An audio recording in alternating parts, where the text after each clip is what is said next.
Golden diamonds తరుగు తక్కువ బంగారం ఎక్కువ విజయవాడ బెంగళూరు మరియు వైజాగ్ బ్రాంచ్లలో. Right now I am with Shiva Nirvana ఇరుముడి.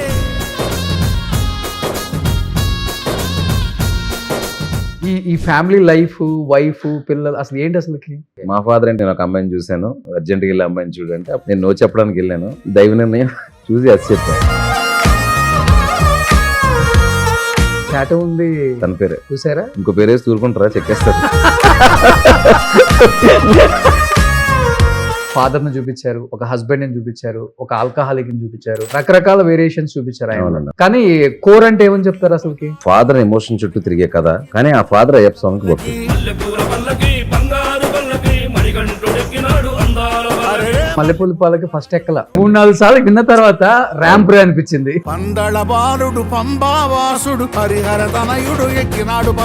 నేను షూట్ చేసే ముందు విన్నప్పుడు ఇంకొంచెం బేస్ ఉంటే బాగుండు అని అనిపించింది. ఒక్కసారి 2-3 రోజులు అయిన తర్వాత మేము మామూలుగా వైభవ్గా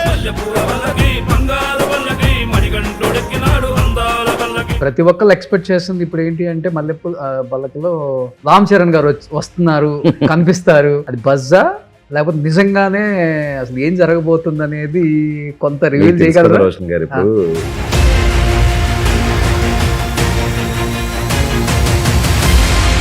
hi hello welcome to Suman TV. నేను మీ Roshan. Right now I am with Shiva Nirvana. So Irumudi అసలు ఎక్కడ చూసినా కానీ అందరూ దీని గురించి discussion. Not only industry, 2 Telugu రాష్ట్రాలలో ఏ ఇంటర్వ్యూకి వెళ్ళినా, పొలిటికల్ ఇంటర్వ్యూకి వాళ్ళు కూడా నన్ను అడిగే ఫస్ట్ క్వశ్చన్ ఇరుముడి ఏంటండి, నెక్స్ట్ లెవెల్లో ఉండబోతుందంట కదా అని. అది సృష్టించిన సృష్టికర్త. ఎలా ఉన్నారు? అసలు మీ ముఖంలో ఏ మాత్రం టెన్షన్ కానీ జరంత భయపడటం ఏం కనిపించట్లా. Full bindaas, happy. అంతా అయ్యప్ప స్వామి మీద వదిలేసి సైలెంట్ గా ఉన్నారు. ఎలా అనిపిస్తుంది? ఫస్ట్ ఆఫ్ ఆల్ ఇంత వెల్కమ్ చెప్పడం చాలా కష్టం ఒక మూవీకి. దేవుడా, రవితేజన, శివ నిర్వాణ అసలుకి దీనికి కారణం? సినిమా అండి, ఇంకా అన్ని కుదిరినాయి అని చెప్తాను. అంటే ఆ టైంకి మరి ఎందుకో నాకు ఇది అయ్యప్ప స్వామి బ్యాక్డ్రాప్ లో చెప్తే బాగుంటుందని నాకు ఆ థాట్ వచ్చింది. ఆ థాట్ వచ్చిన తర్వాత దానికి రవితేజ గారు కుదరడం, కుదిరిన తర్వాత ఒక రియలిస్టిక్ న్యాచురల్ లొకేషన్స్ లో చేయడానికి సపోర్ట్ చేసిన Mythri banner. So everything is fall in place అండి, fall in place. So that I'm fortunate అనుకుంటున్నాను. అంతేనా? అంతే. ఐ థింక్ ఫస్ట్ టైం అనుకుంటా మీరు ఒక సినిమాకి ఇంత బయటకు వచ్చి ప్రమోషన్ చేయటం. నిన్నే వచ్చానండి, నిన్న ఆఫ్టర్నూన్ నుంచే. అసలు మొన్నటి వరకు కాపీతో సరిపోయింది. మీరు రాలా, ఆయన పంపించారు. అంతే అండి. అంతేనా? ఇందాక మీరు ఏంటంటే అయ్యప్ప స్వామి దయ కూడా ఈసారి నా మీద ఉందని అనుకుంటున్నాను. ఎందుకంటే ఆయన నమ్ముకున్న వాళ్ళు ఎవరు చెడిపోయినట్టు ప్రపంచంలో ఎక్కడ మనం ఒక్క న్యూస్ కూడా వెళ్ళాం. అవునవును. సో మరి ఇంకా అవునండి, స్వామి శరణమయ్యప్ప. కానీ ఫస్ట్ అందరూ ఇరుముడి అనగానే నాలాంటి వాళ్ళకు కూడా ఇది పక్కా శబరిమల బ్యాక్ డ్రాప్ అనిపించింది. బట్ మీరు ఒక్కసారిగా కాదు అనగానే అందరిలో ఒక క్వశ్చన్స్ 1 by 1 స్టార్ట్ అయిపోయినాయి. మన ట్రైలర్ వచ్చినాక క్లియర్ అయింది. అంటే ఒక ఫాదర్ని చూపించారు, ఒక హస్బెండ్ని చూపించారు, ఒక ఆల్కహాలిక్ని చూపించారు, ఒక ఎమోషనల్ ఒక పర్సన్ చూపించారు, రకరకాల వేరియేషన్స్ చూపించారు ఆయన. కానీ కోర్ అంటే ఏమని చెప్తారు అసలుకి? ఎమోషన్.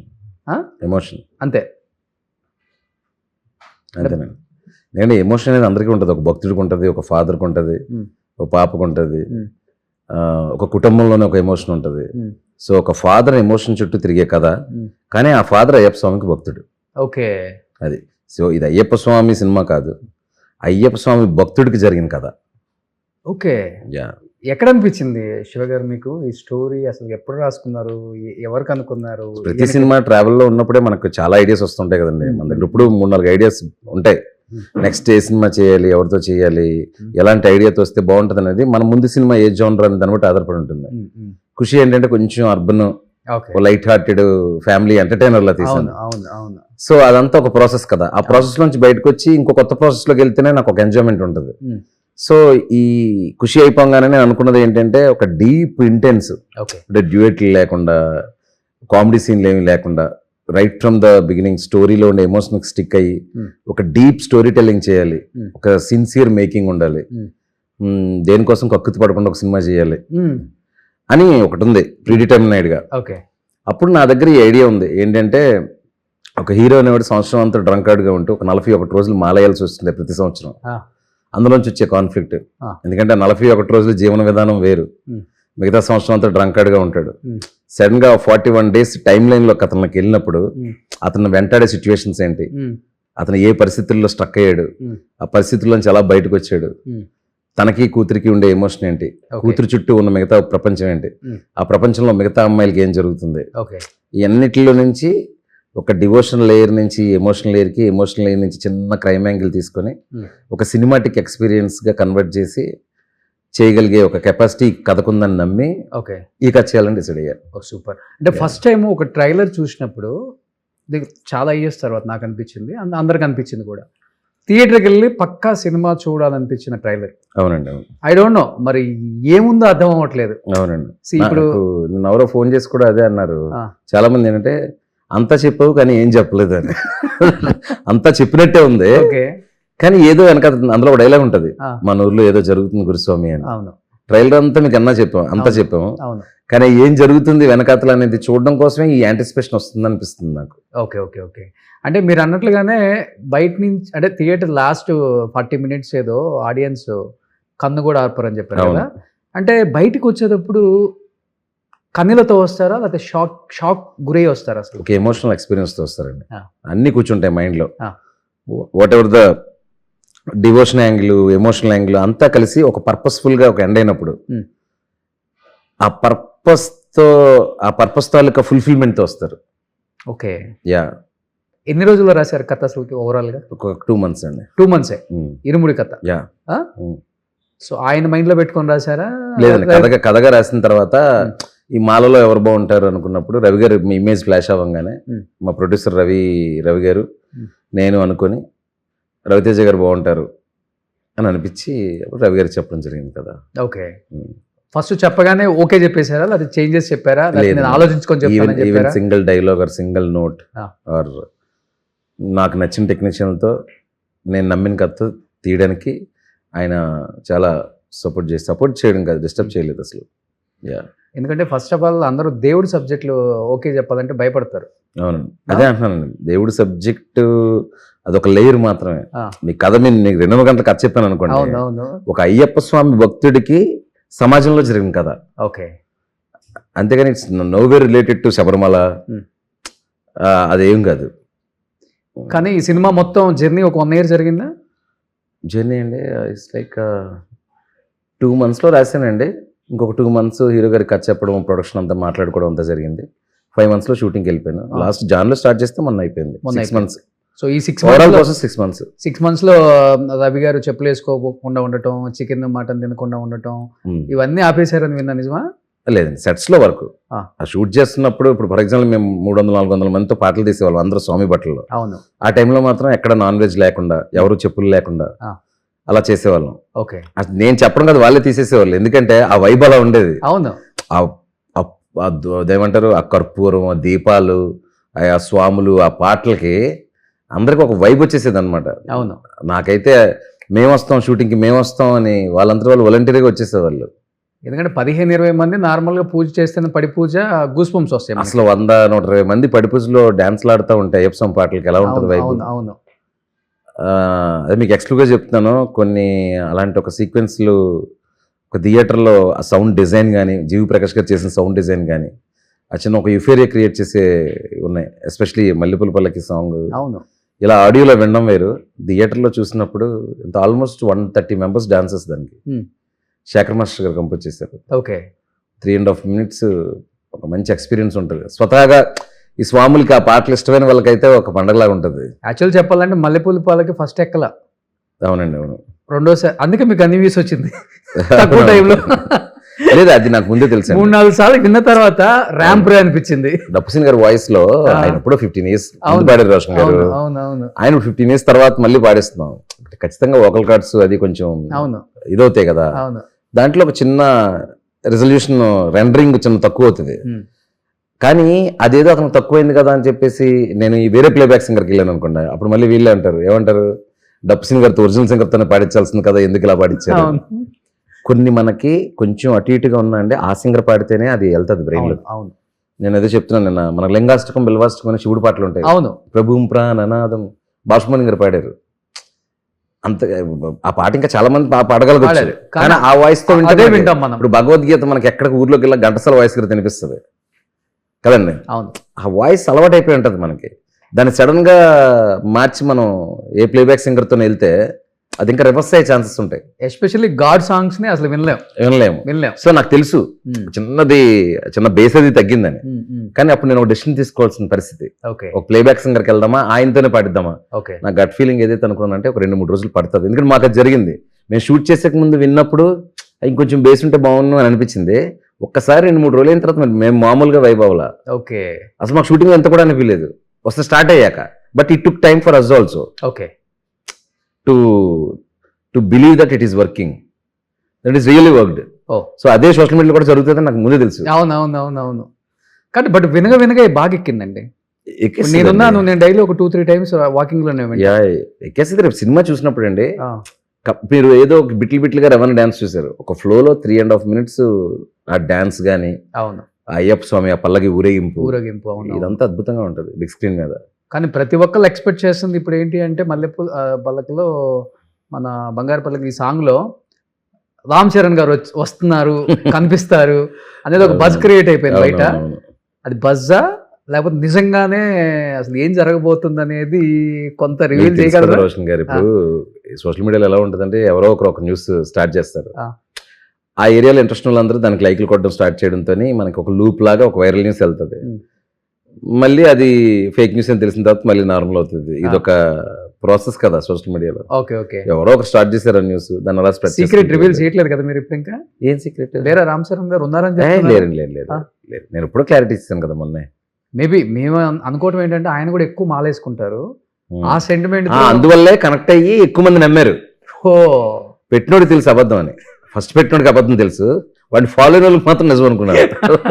వాడు సక్సెస్ఫుల్లీ అందరినీ చీట్ చేసేది ఎవరో. బట్ ఎక్కడన్నా మీకు వచ్చింది ఆలోచన పెట్టాలి చరణ్ గారిని ఇక్కడ పెడితే బాగుంటుంది? లేదు, అసలు మనకు థాట్ ఎలా వస్తుంది? మేబీ ఇప్పుడు వాయిస్ అయినా ఒక కథ అనుకున్నాము, ఒక సినిమా అనుకున్నాం, అది చేసుకుంటూ వెళ్ళిపోతాం కానీ ఇందులో క్యామియో రోల్ పెట్టాలి, అది పెట్టాలి, ఇది పెట్టాలని అనుకోం కదా. బేబీ మీరు అడిగినా ఆయన ఓకే చెప్పేవాళ్ళేమో. ఐ డోంట్ నో అండి, ఎందుకంటే ఆయనకు ఉండే కమిట్మెంట్స్ ఆయన ఇది. ఎందుకంటే ఆయన ఎక్కువ సినిమా ఇండస్ట్రీలో ఎక్కువ మాలేసుకునేది ఎవరంటే రామ్ చరణ్ గారు. చరణ్ గారు ఆయన చాలా కనెక్షన్ ఉంటుంది. ఆల్మోస్ట్ ప్రతి ఇయర్ వేస్తారు ఎవ్రీ ఇయర్ అండి. ఇంకొకటి ఆయన చెప్పులు కూడా వేసుకోరు. అవును, మీరు గమనించండి, చాలా నిష్టగా చేస్తారు అనుకుంటా. చాలా నిష్ట, చెప్పులు వేసుకోరు అసలు. ఆయన ఎక్కడికన్నా ఫంక్షన్కి అటెండ్ అయినా కానీ ఆ డిస్టెన్స్ మెయింటైన్ చేయటం కానీ అది చాలా నిష్టగా ఉంటారు ఆయన. కానీ ఇదంతా చూసినప్పుడు ఏమనిపించింది అంటే ఒక సినిమా ఒకవేళ ఆయన చూస్తే ఆయన కూడా నచ్చితే బాగుంటుంది, హ్యాపీ అనుకున్నాను. మేబీ ట్వీట్ చేస్తాడు చూడండి, అయిపోతుంది అంతేనా? మేబీ ఈ సినిమా రిలీజ్ తర్వాత ఈ టాక్ విన్న తర్వాత డెఫినెట్ గా రవితేజ గారు కూడా మాలయ్యొచ్చు అంటే ఆ పవర్ అలాంటిది అంతే. బట్ కేరళలో షూట్ చేయడం జరిగిందా సార్ ఇది మొత్తం? ఏదన్నా మొత్తం ఆంధ్ర అండి. మీరు మొత్తం చూసిన లొకేషన్స్ అంతా మన ఆంధ్రలో ఉన్నాయి. అదే చెప్తాను, ఇప్పటి వరకు ఎవరు కెమెరా కూడా పెట్టిన లొకేషన్కి వెళ్ళి చేసాం షూటింగ్. ఆంధ్ర ఒరిస్సా బోర్డర్ లో సీలేరు అని ఒకటి ఉంది. సీలేరు, అవును. మనం చిన్నప్పుడు వింటే మనకి రేడియోలో ఎగు సీలేరు దిగు సీలేరు ధర్మల విద్యుత్ ప్రాజెక్ట్ అని చెప్పేసి ఉండేది మనకి. News power projects, hydro projects అనమాట. అక్కడ ఒక ఎక్స్ట్రాడినరీ టెరైన్ ఉంది, లైక్ ఏంటంటే డ్యామ్స్, చుట్టూ విపరీతమైన ఫారెస్ట్లు, చిన్న చిన్న ఊర్లు. అది ఎందుకంటే ఇతను ఆటో నడుపుతూ ఉంటాడు కదా, ఆ డ్యామ్స్ మీద వాటి మీద ఆటో వెళ్తూ ఉంటే బాగుంటది అని ఫస్ట్ విజువల్ అది. Then I made the dam as a character. డ్యామే ఒక క్యారెక్టర్ లా చేసి, ఆ డ్యామ్ అంటే మెటాఫోర్ గా ఏంటంటే ఒక డ్యామ్ అంటే ఎంత వాటర్ నింపుకొని ఉంటుందండి, ఎంత ఎనర్జీ ఉంటుంది, కానీ చూడడానికి చాలా సెటిల్ గా ప్రశాంతంగా. త్రినాథ్ క్యారెక్టర్ అలా ఉండాలి, ఆ డ్యామ్ తో కంపేర్ చేస్తాను అనమాట. కానీ ఆ డ్యామ్ తెగినప్పుడు ఎలా ఉంటుంది. సో మొత్తం అందుకని న్యాచురల్గా వెళ్ళిపోయారు. న్యాచురల్గా. కానీ ఇప్పుడు మీ సినిమాలలో అందరికి బాగా నచ్చేది ఏంటంటే న్యాచురల్గా ఉంటుంది ఒకటి, అట్ ది సేమ్ టైం పెళ్ళయిన తర్వాత ప్రేమను ఎక్కువ చూపిస్తారు. అవునండి, అవును. ఇది యూజువల్గా ఏ సినిమాల్లో మనం గమనించాం. అవునవును. ఏంటి అసలు అది ఎక్కడ పట్టుకున్నారు? నేను ఎస్టిలేటర్గా వచ్చినప్పుడు పెళ్లికి ముందు ప్రేమలో చూపిద్దాం అనుకున్నానండి. నాకు పెళ్ళేసరికి 10 సంవత్సరాలు అయిపోయింది ఎస్టిలేటర్ దీంట్లో. అప్పటికి ఇంకా నాకు ఇలా చూసుకోగానే ప్రేమ, చూసుకోగానే ఫ్లూట్లు వైలిన్లు రావడం అనే ఎమోషన్ నుంచి నేనే బయటకు వచ్చాను. సో దాని లేటర్ ఏంటి, ఆఫ్టర్ మ్యారేజ్ అయితే ఒక మెచ్యూరిటీ ఉంటుంది. అంటే మన స్టేట్ ఆఫ్ మైండ్ బట్టే మనం ప్రొడ్యూస్ చేసే సినిమా ఉంటుంది కదండి. అవును. నేను అసిస్టెంట్ డైరెక్టర్గా ఉండేటప్పుడు మంచి ఒక ఏమై చేస్తాను, లవ్ స్టోరీ చేద్దాం అలా ఉండేది. నాకు పెళ్లి అయిపోయి నేను డైరెక్టర్ అయ్యే టైంకి నాకు ఆ మెచ్యూరిటీ లెవెల్ మారిపోయింది కాబట్టి ఆఫ్టర్ మ్యారేజ్ కాన్ఫ్లిక్ట్ అనేది నాకు అప్పుడు ఇంట్రెస్టింగ్ అనిపించింది. You got it what I said. యాక్చువల్గా చెప్పాలంటే ప్రేమించుకొని పెళ్లి చేసుకున్న వాళ్ళకి అంత ప్రేమ ఉంటుందో లేదు మనకు తెలియదు, కానీ అరేంజ్డ్ మ్యారేజ్ చేసుకున్న వాళ్ళకి కూడా పెళ్లి చేసుకున్న తర్వాత మొగుడు పిల్లలు ఎలా ఉండాలంటే మీ సినిమా చూపించవచ్చు, ఇలానే ఉంటారు అంటే వీళ్ళు లవ్ చేసి పెళ్లి చేసుకున్నారు అన్న ఫీల్ చేస్తారు అనమాట. అవునండి, అవును, అంత లవ్ ఉంటుంది. అవును. ఇప్పుడు చెప్పాలంటే మజిలీ ఉంది కదా, వాళ్ళిద్దరికి కొత్తగా పెళ్ళయింది, సమంత గారికి చైతు గారికి. అవును. అది చెప్పాలంటే నిజమైన ఆ రిలేషన్షిప్ని అవును. ఒక్కసారిగా మీరు స్క్రీన్ మీద చూపించడానికి నాకు తెలిసి మీ రెస్పాన్సిబిలిటీస్ చాలా పెరుగుంటాయి ఆ టైంలో. ఆ టైంలో మీరు పడ్డ కష్టం ఏదైనా చెప్పగలరా? ఫస్ట్ స్టోరీ ఎక్కిస్తానండి బాగా ఆర్టిస్టులకి. ఎక్కించిన తర్వాత ఆ స్టోరీకి ఎట్లా న్యాయం చేయాలి అనేది ఆలోచిస్తాను తప్ప వాళ్ళ రియల్ సిచ్యువేషన్ ఏంటి అని దాని గురించి నేను పెద్దగా దాని జోలికి వెళ్ళను.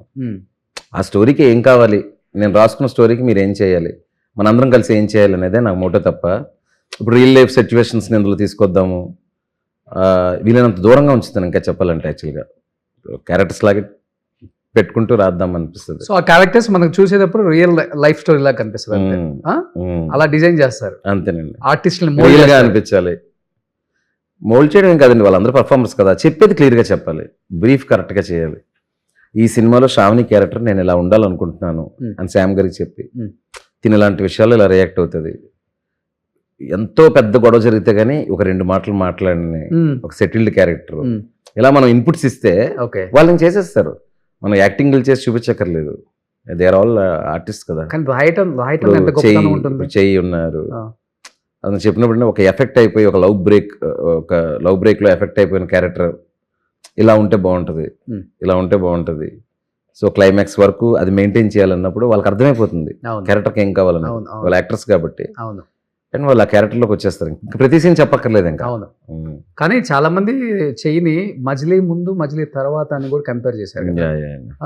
అంటే క్యారెక్టర్లో ఉన్న అంత ఆ మెచ్యూరిటీని అవును. అంటే వాళ్ళకి కూడా ఏంటంటే రైట్ స్క్రిప్ట్స్ వాళ్ళ పర్ఫార్మెన్స్ ఎక్సెల్ అవ్వడానికి దొరకాలండి. వాళ్ళ పర్ఫార్మెన్స్ ఎప్పుడు చేస్తారు హీరోలు అనేవాళ్ళు. ఇప్పుడు చేయిజ్ బ్రిలియంట్ పర్ఫార్మర్ తను కూడా. కాకపోతే ఏంటంటే వాళ్ళకి అది రావాలి, అది ఆ ప్రెమైస్ దొరికినప్పుడు వాళ్ళకి ఉంటుంది, దొరకకుండా వాళ్ళు కూడా ఏం చేయలేరు కదా. అవును. సో మజిలీకి అది దొరికింది. So he excelled in that character. Purna అనే క్యారెక్టర్ కంప్లీట్గా జస్టిస్ చేశారు. అవును అలా. కానీ మీ లైఫ్లో నిన్ను కోరి, మజిలీ, ఖుషి, ఇరుముడి ఈ 4 ఆప్షన్స్ వచ్చినప్పుడు జీవితాన్ని మార్చిందని కొన్ని ఉంటాయి, లేకపోతే వెనక్కి తిరిగి చూడకుండా నాకు లైఫ్లో వెళ్ళిపోతూనే ఉందంటే బికాస్ ఆఫ్ దిస్ మూవీ అని ఉంటుంది, లేకపోతే బయటికి వెళ్ళారు అంటే ఇప్పటికీ ఈ మూవీ గురించి డిస్కషన్ చేస్తున్నారు, ఇదే కదా నా ఐడెంటిటీ అనే సినిమాలు అంటే ఏమని చెప్తారండి? ఆబ్వియస్లీ నిన్ను కోరి కదండి. ఒక ఆఫ్టర్ 12 years 11 years స్ట్రగుల్ తర్వాత ఆ ఫిల్మ్ లేకపోతే ఈరోజు శివనిర్వాణ అనేవాడు లేడు కదా.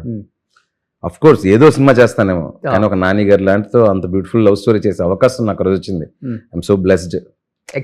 ఎంతమంది డెబ్యూటేటర్స్ వస్తుంది అవకాశం? అదే నేను అంటుంది, అసలు చేయలేదండి, అసలు జీరో. మహా అయితే ఏదో కొత్తలతో ఏదో ఒక అవకాశం వస్తుందేమో ఫ్యూచర్ లో అనుకుని అలా అసిస్టెంట్గా తిరుగుతుండేవాడిని.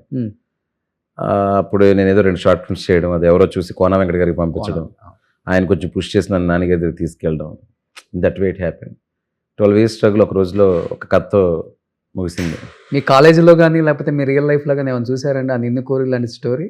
అంటే ఫ్రెండ్స్ లైఫ్లో ఉంటాయి, మన లైఫ్లో ఉంటాయి. అంటే ఎగ్జాక్ట్గా జరిగినట్టు కాదండి, బట్ ఆ నయాన్సెస్ ఉంటాయి కదా. నిన్ను కోరికి ఇన్స్పిరేషన్ ఏంటంటే మా ఫ్రెండ్ సర్కిల్లో కానీ అమ్మాయిలకి అబ్బాయిలకి ఒక ఆ టైంలో ఉండే ఒక రియల్ ఇన్ఫాచ్యుయేషన్ అనొచ్చు, ఒక ఫీలింగ్ అనొచ్చు, చాలా జెన్యున్గా ఉంటుంది ఆ టైంలో. 10th తర్వాత ఇంటర్మీడియట్ ఆ టైంలో చాలా జెన్యున్గా ఉంటుంది. కానీ ఏమవుతుందంటే అమ్మాయిలు తొందరగా పెళ్ళిళ్ళు అయిపోతాయి, అబ్బాయిలు సెటిల్ అవ్వడం టైం అవుతుంది. ఆ గ్యాపే నిన్ను కోరి. కరెక్ట్ ఇంటర్మీడియట్ అవ్వగానే ఏదో మంచి సంబంధం వచ్చింది, ఒక అమ్మాయి పెళ్లి చేసేస్తారు. ఆ ఇంటర్మీడియట్ చదువుతున్న అబ్బాయి ఎలా పోషిస్తాడు ఆ అమ్మాయిని? బట్ వీడు సెటిల్ అయ్యి ఫ్యూచర్లో ఏదో అవుతాడు, అప్పుడు ఆ అమ్మాయి ఇక్కడ ఉండదు. సో ఆ గ్యాప్ ఇప్పుడు ఉంటుంది అమ్మాయికి అబ్బాయికి మధ్యలో. మన ఎస్పెషల్లీ మన ఇండియన్ కల్చర్లో ఈ అమ్మాయిలకి సంబంధాలు అరేంజ్ మ్యారేజ్ ఎక్కువ కాబట్టి. సో ఇప్పుడు అందులో ఉమామహేశ్వర్ ఏమంటాడు, ఇప్పుడు నా దగ్గర అంతా ఉంది కానీ ఏం చేసుకోవాలి, ఇష్టమైన అమ్మాయి పక్కన లేనప్పుడు. ఇప్పుడు నేను సెటిల్ అయ్యాను, అప్పుడు ప్రాబ్లం అదే కదా, నా దగ్గర ఏం లేకపోవడం కదా. ఇప్పుడు వచ్చే నా దగ్గరికి అంటాడు, Hmm. అది కాదురా బాబు, నువ్వు ఇంకా ప్రేమ దగ్గర అయిపోయావు, నేను పెళ్లి తర్వాతకి వెళ్ళిపోయాను, Hmm. నీకు పెళ్లి అయితే నాకు అర్థం కాదు, I mean the responsibilities, Hmm. నీకు ఒక అమ్మాయి వస్తుంది, నీకు ఒక లైఫ్ ఉంటుంది, నువ్వు మూవ్ ఆన్ అవుతావు అంటే ఈయన నమ్మడు. Hmm. సో ఇతను వచ్చి వీళ్ళ మ్యారేజ్ ఎలా ఉంది, రిలేషన్షిప్ చూసి తను కన్విన్స్ అయ్యి, సో లవ్ కంటే లైఫ్ ఇంపార్టెంట్, లైఫ్ మనకి ఇంకో ఛాన్స్ ఇస్తుంది, Hmm. ఆ ఛాన్స్ని అందరూ తీసుకోవాలి, Hmm. ఎవరు డిప్రెస్ అవ్వకూడదు, Hmm. ఒక అమ్మాయి ఇంక మన జీవితంలో లేదంటే ఇంక అయిపోయింది అని చెప్పేసి దాన్ని లైఫ్ని రూన్ చేసుకోకూడదు. అసలు ఇప్పుడు పెళ్ళిళ్ళు చేసుకున్న వాళ్ళందరూ ఒకప్పుడు ప్రేమికులేగా Hmm. కదా, ఎంతమంది వైఫ్లతోని పిల్లలతో బాగుండట్లేదు, ఓకే. అది డిస్కస్ అవునవును. చేయాలనుకున్నాను. నేనేమో సినిమాల్లోనే డెప్త్ ఉంది అనుకుంటారు మీరు, నేనేమో ఇతను చెప్పే 2 లైన్స్ ఆ కథలోనే డెప్త్ ఉందని నేనంట, అందుకనే చెప్పిస్తున్నాను అనమాట. బట్ మీరు మాక్సిమం హీరోకి ఏ హీరోకైనా ఇలా ఒక 2 లైన్స్ చెప్పేసి బా ఏం స్టోరీ తెచ్చారు బాబు మా దగ్గరికి శివ గారు లేదు, అన్న మొత్తం ఫీలింగ్ సినిమా కథ క్రియేట్ చెప్తాను. చేస్తారు కదా. మొత్తం కథ అంతా చెప్తాను. ఫస్ట్ అయితే చెప్పడం ఇదే కదా. నేను ఏమనుకున్నాను అది బలంగా చెప్పగలుగుతానండి. I have that. ఓకే, అప్పుడే హీరో, అప్పుడే డైరెక్టర్, అంతే. అంతే, Mm-hmm. హీరో కూడా మీరేలే, మిమ్మల్ని మీరే కదా ఊహించుకునేది కూడా. అవును. సో బేసికల్గా చాలా తక్కువ మందికి తెలుసు అండి, అసలు మీ ఫ్యామిలీ బ్యాక్గ్రౌండ్ చాలా తక్కువ మందికి తెలుసు. వైజాగ్లో ఎక్కడో పుట్టారు, అక్కడ చదువుకున్నారు, వచ్చారు, కష్టపడ్డారు, రక్త చరిత్ర, వర్మ, ఇవంత వరకు ఓకే. ఈ ఫ్యామిలీ లైఫ్, వైఫ్, పిల్లలు అసలు ఏంటి అసలుకి? అంటే అందరిలాగే నేను ఇంకో అందరిలాగేలే, బట్ మీరు డైరెక్టర్ కదా, తెలుసుకోవాలనుకుంటారు కదా. తెలుసుకోవడం అంటే నేను నిన్ను కోరి తర్వాత మజిలీకి మ్యారేజ్ చేసుకున్నానండి. Yeah. నిన్ను కోరి తర్వాత ఇంక వద్దనుకున్నాను మ్యారేజ్ అనేది అసలు ఎందుకు? లైఫ్లో. ఆ స్టోరీ చూసా? స్టోరీ చూసి కాదు, Ah. అప్పటికే ఒక 10 years ఇక్కడ స్ట్రగుల్, Ah. సో అప్పుడే డైరెక్షన్ చేశాను. Ah. సో మనకు మ్యారేజ్ ఇదంతా ఒక స్పీడ్ బ్రేక్ రావకూడదు. ఓకే. ఇప్పుడు కరెక్ట్గా మనల్ని అర్థం చేసుకున్న అమ్మాయి రాలేదనుకోండి లైఫ్లోకి, అది మళ్ళీ ఒక హెడ్ ఏక్. ఓకే. చక్కగా డైరెక్టర్ అవుతాము, అమ్మ నాన్న ఉన్నారు, తమ్ముడు ఉన్నాడు, చెల్లి అందరు ఉన్నారు, హ్యాపీగా ఫుల్ ఆఫ్ ఫ్రీడమ్తో హ్యాపీగా క్రియేటివ్గా మనం పని చేసుకుందాము, లైఫ్ని ఎంజాయ్ చేస్తూ వెళ్ళిపోదాము. ఓకే. ఇప్పుడు మళ్ళీ బ్యాగేజ్ చేసుకోవద్దు అని ఒక ఫీలింగ్ ఉండింది. Okay. మా ఫాదర్ ఏంటంటే ఎన్నాళ్ళు డైరెక్టర్ అవ్వలేదు అని పెళ్లి చేసుకోలేదు, ఇప్పుడేమో డైరెక్టర్ అయిన తర్వాత ఎందుకు నాన్న అని మళ్ళీ అంటున్నావు, నీకు ఇంకా ఆప్షన్ లేదు, నేను ఒక అమ్మాయిని చూశాను, అర్జెంట్గా వెళ్ళి అమ్మాయిని చూడంటే అప్పుడు మా వైఫ్ని కొత్త వలస, Okay. మా ఊరు పక్కన ఒక 10 kilometerల దూరంలో, నేను నో చెప్పడానికి వెళ్ళాను. నువ్వు చెప్పడానికి వెళ్ళారు, దైవ నిర్ణయం చూసి అది చెప్పా. ఎందుకు చెప్పారు? అది ఒక వైబ్ అండి. ఇంకా ఒక 5 నిమిషాలు మాట్లాడిన తర్వాత ఓకే, ఈ మనిషి నా పక్కన ఉంటే బాగుంటుంది లైఫ్ అంతా అని ఫీలింగ్ వచ్చింది. ఓ దెన్ ఐ సెడ్ ఎస్. పెళ్ళైంది, ఇద్దరు ఇప్పుడు ఇక్కడ పిల్లలు. టాటూ ఉంది, తన పేరే. చూసారా? ఇంకో పేరేసి తూరుకుంటారా, చెక్కేస్తారు. జీవితంలో అమ్మాయినే వద్దనుకున్నారు ఆయన, నో చెప్పడానికి వెళ్ళి ఇప్పుడు టాటూ వేయించుకున్నారు. Yeah. అంటే టాటూ వేయించుకునే అంత మేడం అండర్స్టాండింగ్ మీకు బాగా నచ్చింది అయితే, అవునండి. అంతే కదా ఇంకా. Yeah. I love her. So తను ఫస్ట్ క్రిటిక్ గా మీ ఇంట్లో, మీ మూవీస్, మీ కథలకి ఏది పంపించినా ఏదో ఒకటి చెప్తుంది, ఆ, పూర్తిగా corrections. బాగుందని ఏది చెప్పదు. ఆ. ఫస్ట్ ఏది బాగాలేదో చెప్తుంది, ఓకే. బాగాలేదు అనేది చాలా స్ట్రాంగ్ గా గట్టిగా రివర్బ్ వచ్చేలా చెప్తుంది, ఎక్కువ వచ్చేలాగా. బాగుంది అనేది మాత్రం చాలా స్లోగా చెప్తుంది. సో తనే ఫస్ట్ క్రిటిక్. ఓకే. అండ్ మా బ్రదర్ ఉన్నాడు, మా యంగర్ బ్రదర్, Ah. వాడు క్రిటిక్. ఈ వీళ్ళిద్దరికి నచ్చేలా తీయాలంటే ఇంకా తలప్రాణం తొక్కొస్తుంది. ఓకే. వాళ్ళు కొంచెం పర్వాలేదు అన్నారంటే ఆడియన్స్ కి ఇంకా బాగుంటుంది. Oh super. Yeah. సో వాళ్ళిద్దరు అవుట్ ఆఫ్ ఇండస్ట్రీ? ఆ తమ్ముడు ఇక్కడే మన ఎయిర్పోర్ట్ దగ్గర ఏటీసీలో జాబ్ చేస్తాడు, Okay. ఎయిర్ ట్రాఫిక్ కంట్రోల్లో. ఓకే. ఓకే. మా missus house wife. House wife అయినా కానీ మంచి క్రిటిక్ మేడం. మామూలు క్రిటిక్ కాదు, వేరే పని ఉండదు కాబట్టి నా పని పెట్టుకుంటుంది. సో బాబు ఫస్ట్ బాబు Ah. మజిలీకి పుట్టాడు, Ah. టక్ చేసి పాప పుట్టింది. ఓకే. సో ఇప్పుడు పాప ఉన్న ప్రతి ఒక్కరు చూడాల్సిన సినిమా అంటున్నారు కాబట్టి అవునవును. మీరెంత ఇచ్చారు అసలు సెట్ లో మీ పాపని గుర్తు చేసుకొని, లేకపోతే ఈ స్టోరీని రాసేటప్పుడు కానీ? పాప ఉన్నా లేకపోయినా ఏడుపు వస్తుందండి. అవునా? ఎందుకంటే ప్రతి డాక్టరు మదర్ అవుతుంది, ప్రతి మదర్కి ఒక డాక్టర్ వస్తుంది. సో ఏంటంటే ఒక మన జీవితాల్లో ఆ అమ్మాయి అనేది ఉంటుంది, అది భార్యగానో మదర్గానో చెల్లిగానో అక్కగానో ఎక్క ఉంటుంది. సో ఏంటంటే ఈ సినిమా కూతురు లేని వాళ్ళు కూడా నాకు కూతురు ఉంటే బాగుందనే ఫీలింగ్ అనే వస్తుంది, కనెక్ట్ అవుతారు అంటున్నాను, అంతే. సో అంత ఎమోషనల్ బాండింగ్ ఉంటుంది. కానీ ఇప్పుడు అయ్యప్ప మాల వేసుకున్నప్పుడు మనం అరే ఒరే కూడా అనం. అవును. అలాంటిది ఆయన ఆటో ఏదో నడుపుతున్నప్పుడు ఒక ఫైట్ సీన్ లాంటిది పెట్టారు. అవును. అంటే ఏంటి అక్కడ అంత? అదే చెప్తున్నా కదా, ఆయన మాలేసుకున్నప్పుడు వచ్చిన పరిస్థితుల నుంచి ఆయన ఎలా అలజడి నుంచి ఎలా తప్పించుకోవాల్సి వచ్చింది అనేది పాయింట్ అక్కడ. ఆయన ఏమంటారు కదా, ఆయన చేంజ్ చేస్తా ఉంటారు కొంతమంది. అవును, కత్తితో ఏదో నరికేది చూసాను. అవునవును. నరకడాల వరకు ఉండవాలండి. అవునా? చిన్న టెన్షన్ సిచ్యువేషన్ అంతే. Okay okay. సో ఇంతకు మాత్రం ఎమోషనల్ వెరీ ఎమోషనల్ ఎలిమెంటే Yeah. ఓవరాల్ గా సినిమా అంతా. సినిమా సినిమా ఒక డివోషన్ లేయర్ ఒక 25% ఉంటుందండి. ఎమోషన్ ఒక 70% ఉంటుంది. ఒక క్రైమ్ లేయర్ ఒక 30% ఉంటుంది. ఓకే, అంటే ఊరికే చెప్తున్నాను అర్థం కావడానికి. అర్థమైంది. మీరు ట్రైలర్ చూసినప్పుడు ఎట్లా ఉంటుందో ఓవరాల్ ఫిల్మ్ లో ఈ ఇరుముడి ప్రత్యేకత ఏంటంటే ఒక డివోషన్ లేయర్, ఒక ఎమోషనల్ లేయర్, ఒక క్రైమ్ లేయర్, ఆ blending will be so interesting అనమాట.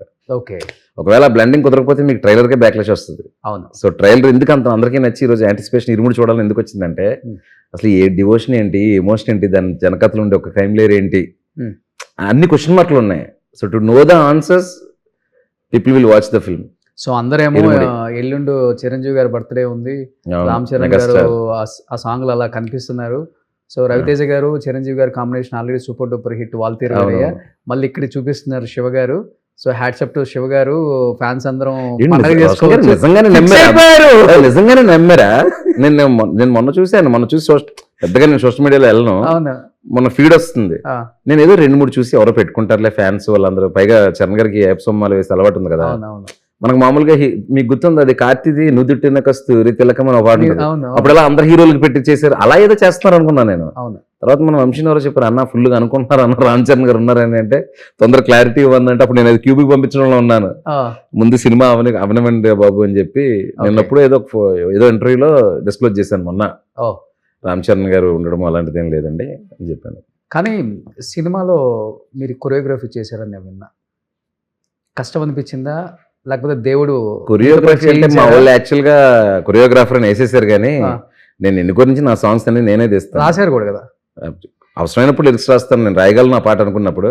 నా స్థాయికి మించి సిచ్యువేషన్ ఉంటే పెద్ద పెద్ద లిరిక్స్ పిలిచి ఇచ్చేస్తాను.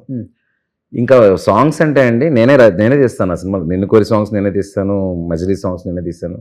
ఒక్క డ్యాన్స్ ఉంటే తప్ప కొరియోగ్రాఫర్ని పిలిచి చేయించుకుంటాను. ఓకే, సిచ్యువేషన్ బట్టి సాంగ్స్ మీద నాకు తెలుస్తుంది కదా ఆ క్యారెక్టర్ ఎలా ఉండాలి ఏంటి అనేది. పైగా రోషన్ గారు మనం 30 రోజులు షూటింగ్ చేస్తాం సీలేరు లాంటి ఏరియాలో, కొండల్లోనే వాటర్ ఫాల్స్ లాంటిలో. ప్రతిరోజు టాకీ అయిపోయిన తర్వాత సీను డైలాగ్స్ అన్ని అయిపోయినాక ఈవినింగ్ ఒక మాంటేజ్ చేస్తాను అనమాట.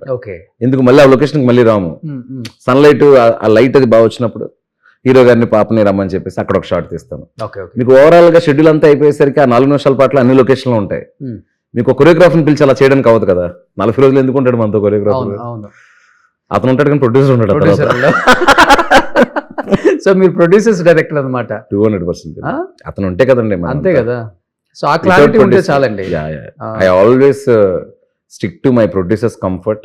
ఓకే, అండ్ అతనికి ఎప్పుడు నా వల్ల ప్రాబ్లం అవ్వకూడదు సినిమాకి, అదే ఎప్పుడు కాన్షియస్గా ఉంటుంది. కానీ మీరు పెద్ద హీరోలను ఎప్పుడు హ్యాండిల్ చేయలేరు కదా. రవితేజ గారు అనుకున్నారు, ఓకే, హ్యాండిల్ చేయడంలో ఏమన్నా కొంచెం కష్టం అనిపించిందా లేకపోతే? ఏముండదు సార్, మనం స్ట్రిక్ట్ గా స్టోరీ ఉండాలి. మనం ఏం తీయబోతున్నాం, ఏం చెప్పాలనుకుంటున్నాం అనేది నిజాయితీగా చెప్పాలి. డిస్కషన్స్ ఉంటాయి ఆబ్వియస్లీ. డిస్కషన్స్ లో వాళ్ళకి ఏదైనా నచ్చకపోతే కన్విన్స్ చేయాలి. పెద్ద హీరో అయినా మామూలు హీరో అయినా ఎవరైనా ప్రాసెస్ ఒకటే. ఓకే, మీరు నేను కొలాబరేట్ అయ్యేవాడిని, మనందరం కలిసి పనిచేయాలి. ఏదర్ మీరు చెప్పిన మాటకి నేను కన్విన్స్ అవ్వాలి, నేను చెప్పిన దానికి మీరు కన్విన్స్ అవ్వాలి. యాజ్ రైటర్ నా బాధ్యత ఏంటి, మీరు నేను చెప్పింది నమ్మి మనస్ఫూర్తిగా దిగాలి, దూకాలి సినిమాలోకి. ఓకే, అది ఉన్నప్పుడు ఇంకా స్టార్ హీరో మామూలు హీరో ఏమి ఉండదు. ఇట్స్ ఎ ప్రాసెస్ అనమాట. కన్విన్స్ అవ్వకపోతే కొంచెం ఫీలింగ్ ఉంటుంది కదా, డెఫినెట్ గా అది ఉంటుంది కదా. కన్విన్స్ అవ్వకపోవడం అనేది ఉండదండి. ఒకవేళ కన్విన్స్ అవ్వకపోయినా ఒక 80% 90% మాక్సిమం కన్విన్స్ చేస్తాం. 100% నేను కన్విన్స్ అవ్వకుండా దిగరు వాళ్ళు, ఫస్ట్ చేయలేరు పర్ఫార్మెన్స్. మీరు నమ్మదాన్ని మీరు చేయలేరు కదా అట్లా. సో నేను వీలైనంత వరకు హీరోలతో వాళ్ళు పూర్తిగా నమ్మేలాగా ఉండేలాగే చూసుకుంటాను. బట్ ఈ ఎంటైర్ ట్రావెల్ చెప్పేటప్పుడు పూర్తిగా నమ్మకం రాలేదనుకోండి, ఈ కథ వద్దులన్నీ వేరే కథ చేద్దాము అని చెప్తాను. బట్ ఎంటైర్ ట్రావెల్లో రవితేజ గారు ఇండస్ట్రీకి సింగిల్ గా వచ్చి ఈ రోజు తను ప్రూవ్ చేసుకున్న ఒకే ఒక్క స్టార్ అంటే ఆయన పేరే చెప్తారు.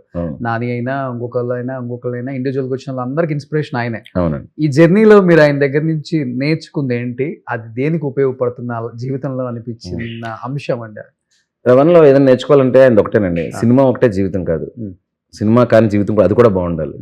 So spend with your family, కొన్ని టైంకి చేయాలి. ఓకే, ప్రతిదీ కూడా దేనికి ఇవ్వాల్సిన టైం దానికి ఇవ్వాలి. ఓకే, వర్కౌట్ చేయాలి. ఓకే, సినిమా అనేది ఒక భాగం మన జీవితంలో, అది పని, దాన్ని కరెక్ట్ గా చేసుకోవాలి.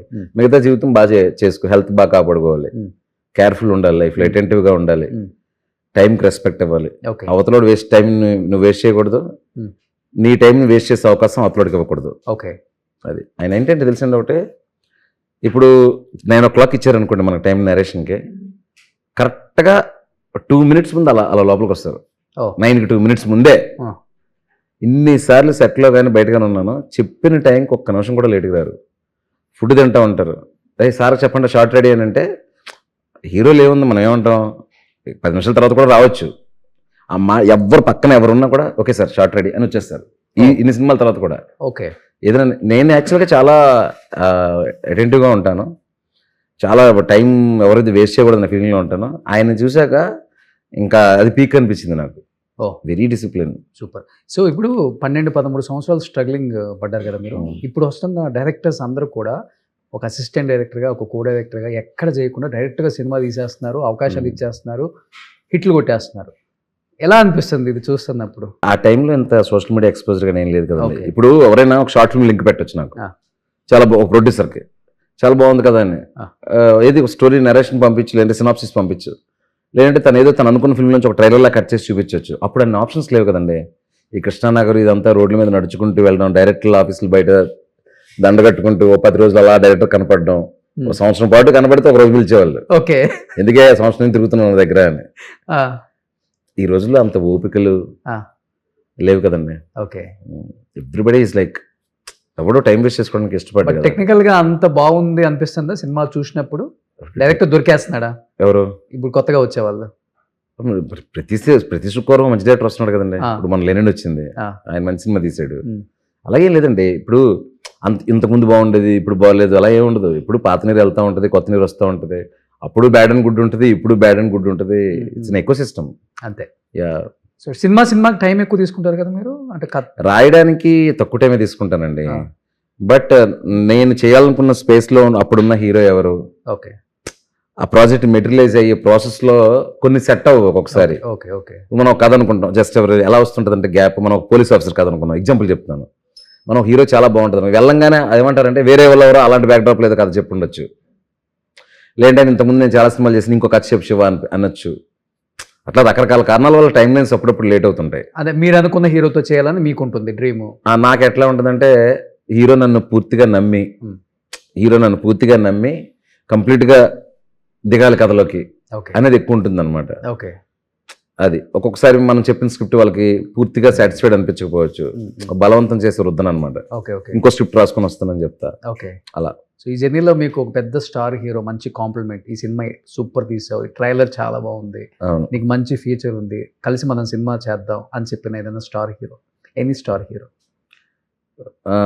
ఇప్పటి వరకు అలాగా జరగలేదండి. కాకపోతే నాకు తెలిసింది ఏంటంటే ప్రొడ్యూసర్స్కి వాళ్ళకి వేరే వాళ్ళు చెప్తుంటారు కదా, ఇగో ఈ శివ నిర్వాణ కొంచెం సెన్సిబుల్గా ఉన్నాడు, ఏదన్నా ఒకటి ఆ జోన్లో ఏదైనా చేయాలనుకుంటే శివ నిర్వాణ బాగా చేస్తాడు అని 2-3 మంచి మాటలు చెప్పిన సందర్భాలు. డైరెక్టర్ ఎన్టీఆర్, అల్లు అర్జున్, రామ్ చరణ్?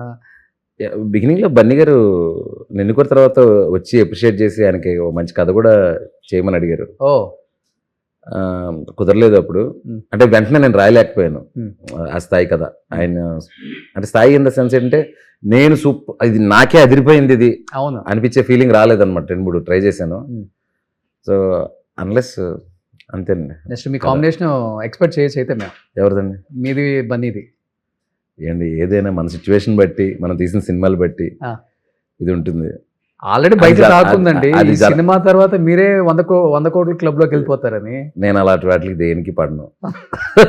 కర్లాలు లేచి ఆఫీస్కి వచ్చి 10 వైట్ పేపర్లో పెన్ను ఉంటే చాలు, ఏదో ఒకటి రాసుకొని సినిమాలు చేయాలి. ఒకటండి, మనం అనుకుంటే జరగవండి స్టార్స్. అదే అది జరగాలని రాసి పెట్టినప్పుడు ఎవరు ఆపలేరు. అంతే. అది ఆ మూమెంట్ వచ్చినప్పుడు మనం చేయాలి తప్ప దానికోసం మనం ఫోకస్ చేస్తే పని చేసుకోలేము. సో ఆ మూమెంట్ లో వచ్చిందే ఇరుముడి. అలాంటి సినిమా అవ్వాలని కోరుకుంటున్నాను. మనిషి ఆశాజీవి కదా. సో డెఫినెట్ గా అవుతుందండి. ఆల్రెడీ 21st థియేటర్స్ లో అందరూ వెయిట్ చేస్తున్నారు అసలుకి ఇలాంటి సినిమాని. నాకు తెలిసి తెలుగు ఇండస్ట్రీలో ఇంతవరకు ఏ తెలుగు హీరో కూడా సాహసం చేయలేదు. ఇప్పుడు హిస్టరీ గురించి ఇప్పుడు వస్తున్న కొత్త సినిమాలు మనం చూస్తున్నాం. ఓకే, అంటే చరిత్రను తెలుసుకోవాలి కాబట్టి డైరెక్టర్లు కష్టపడుతున్నారు, ఒక మీరాయను లేకపోతే తీస్తున్నారు. బట్ అందరూ మాలేసుకుంటారు కానీ దాంట్లో కోర్ ఎలిమెంట్ ఏంటో తెలియదు. అవునండి, అవును. ఆ గొప్పతనం గురించి మీరు చెప్పే ప్రయత్నం గురించి ఆయన కష్టపడే తీరు గురించి థియేటర్లో చూడాలని అందరు ఎక్స్పెక్ట్ చేస్తున్నారు. నేను చెప్పాను you. కదా చాలా ఇయర్స్ తర్వాత ఒక ట్రైలర్ చూసి సినిమా చూడాలనిపించింది నాకు. అవునండి, నేను చాలా వెరీ హ్యాపీ. ఎందుకంటే అండి చూడండి, మీరు సినిమాలు కొన్నేమో మాస్ సెంటర్లు ఊర్లో కాన్సన్ట్రేట్ చేస్తాయి, కొన్ని మల్టీప్లెక్స్కి వెళ్ళిపోతుంటాయి. ఇది ఈ మాస్ సినిమాకి సెంటర్లో ఊపేస్తుంది. ఈ సినిమాకి లక్కీగా ఏమైందంటే నిన్నటి నుంచి చూస్తుంటే అసలు ఓవరాల్గా ఈ క్లాసు ఆ క్లాసు పై క్లాసు కింద క్లాస్ అని లేదు. అందరూ ఏంటంటే ఇరుముడిని ఓన్ చేసుకొని ఈ సినిమా 100% చూడాలి, నేను ఫ్యామిలీతో వెళ్ళిపోయి చూసేస్తా, లేదా నేను ముందెళ్ళి చూసేస్తాను, ఇట్లాంటి ఒక వైబ్ ఇనానమస్గా రావడం అనేది నాకు చాలా హ్యాపీగా ఉంది. వాళ్ళందరూ సాటిస్ఫై అవ్వాలి, రేపు అవుతారని మనస్ఫూర్తిగా పక్కా అవుతారు. Wish you good luck to entire team of Irumudi. Thank you Roshan garu, thank you so much. Thank you so much. Suman టీవీలో మీ పర్సనల్ అండ్ బిజినెస్ ప్రమోషన్స్ కోసం కింది నెంబర్కి కాంటాక్ట్ చేయండి.